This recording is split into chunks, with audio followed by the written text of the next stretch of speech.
Bonjour à tous, c'est Johnson et on se retrouve aujourd'hui pour ce 26e jour du RPG Day. On arrive vers la fin. Ouf. La question du jour est pourquoi votre personnage fait ce qu'il fait. Let's go!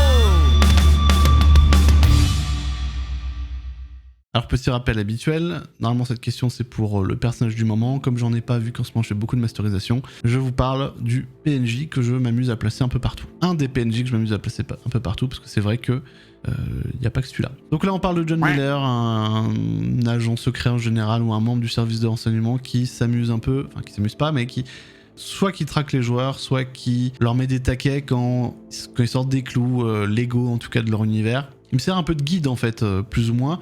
Mais très souvent, c'est un antagoniste quand même. Il est hostile avec les joueurs, il ne les aime pas, et il fait tout pour leur mettre des bâtons dans les roues. Alors pourquoi est-ce qu'il fait ce qu'il fait ? Bah, ça va dépendre évidemment de l'univers dans lequel je joue. Moi, à la toute base, donc pour rappel, comme je vous en parlais il y a une ou deux vidéos, il a commencé dans l'univers Halo, donc un univers où les humains sont en guerre contre des aliens. Je sais pas si vous vous rappelez, je vous avais dit que c'était la version la plus hardcore que j'ai jouée de John Miller, parce que lui, il avait vraiment recours à la torture. Il tuait des gens, enfin, il faisait partie du service de renseignement. Au bout d'un moment, il a fini à la tête de ce service. Et vraiment, il avait aucune pitié avec ses opposants politiques, ses opposants tout court. Et il les tuait, il les supprimait sans vergogne. À la base, John Miller, c'est le fils d'un politicien. Donc, il a un petit peu la fibre déjà, bagou, discussion devant les caméras, etc. Très vite, il se fait pistonner un poste administratif à l'ONI, donc l'Organisation of Naval Intelligence, donc les services de renseignement. Et puis très vite, il se fait remarquer par son esprit stratégique, sa logique, son audace aussi. Et du coup, truc classique, ses parents étaient sur une colonie humaine. Mais il faut savoir que dans Halo, il n'y a pas que les aliens. En tout cas, avant les jeux, dans le lore avant, et c'est avant que ça se passait, nous, dans nos parties, il n'y avait pas que les aliens comme ennemis, il y avait aussi les rebelles. Il y avait un mouvement rebelle qui refusait en fait cette organisation mondiale, ce gouvernement mondial très militarisé. Et ses parents sont morts dans un attentat des rebelles. Du coup, il s'est mis à détester les rebelles autant que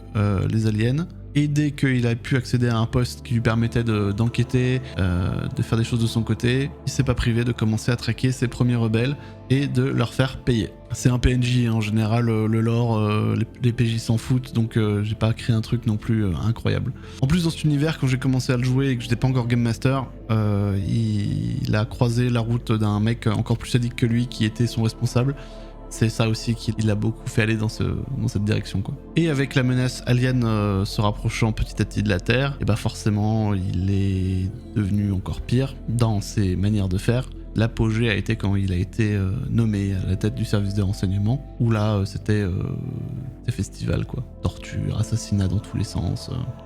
Mais du coup, les joueurs ont pu voir en fait l'évolution de ce personnage qui a commencé d'un mec moyennement menaçant, un peu chiant, à devenir cette espèce de mec presque intouchable qui pouvait essayer de les faire éliminer quand il voulait, quoi. Et du coup, ça a trop bien marché comme croque-mitaine, quoi. Les gens en avaient peur.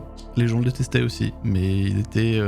dans cet univers, il était trop haut placé pour qu'on puisse tenter quoi que ce soit contre lui. Dans d'autres univers, par contre, où je l'ai pas mis à des postes aussi importants, et où il était battable. Comme j'ai déjà dit, il y a eu plusieurs univers où il s'est fait arracher.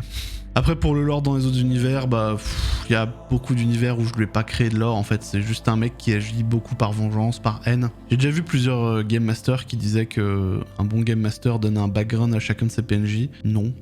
Ça dépend quelle va avoir la fonction du PNJ, ça dépend dans quel univers on joue. Moi, je pense qu'il n'y a pas forcément besoin de faire un background pour chaque PNJ. Là, sur l'organisation de la campagne COPS que je prépare, j'ai pu voir à quel point c'est chronophage. Je crois que c'est l'univers où je vais avoir préparé le plus de PNJ possible.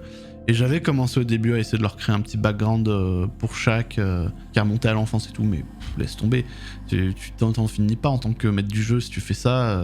Les préparations, elles te prennent des semaines et des semaines. Et puis franchement, s'il y a bien un truc dont je me suis rendu compte sur cette préparation-là et sur les préparations que j'ai pu faire avant aussi dans le passé, c'est que la plupart du temps, les joueurs passent complètement à côté. Ils s'en foutent de tout ça, quoi. Donc autant pas te casser le cul à faire des trucs qui te prennent 3 semaines pour 4 pauvres PNJ. Vraiment, faut se focus sur le principal.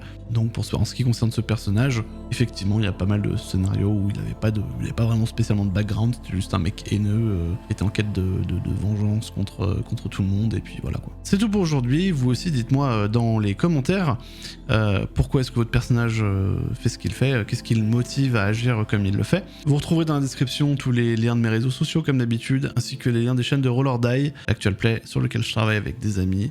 Je vous invite à la regarder, je suis sûr que ça va vous plaire. La question de demain sera: comment est-ce que ton personnage a évolué? Et en attendant, je vous souhaite une bonne journée et je vous dis à demain.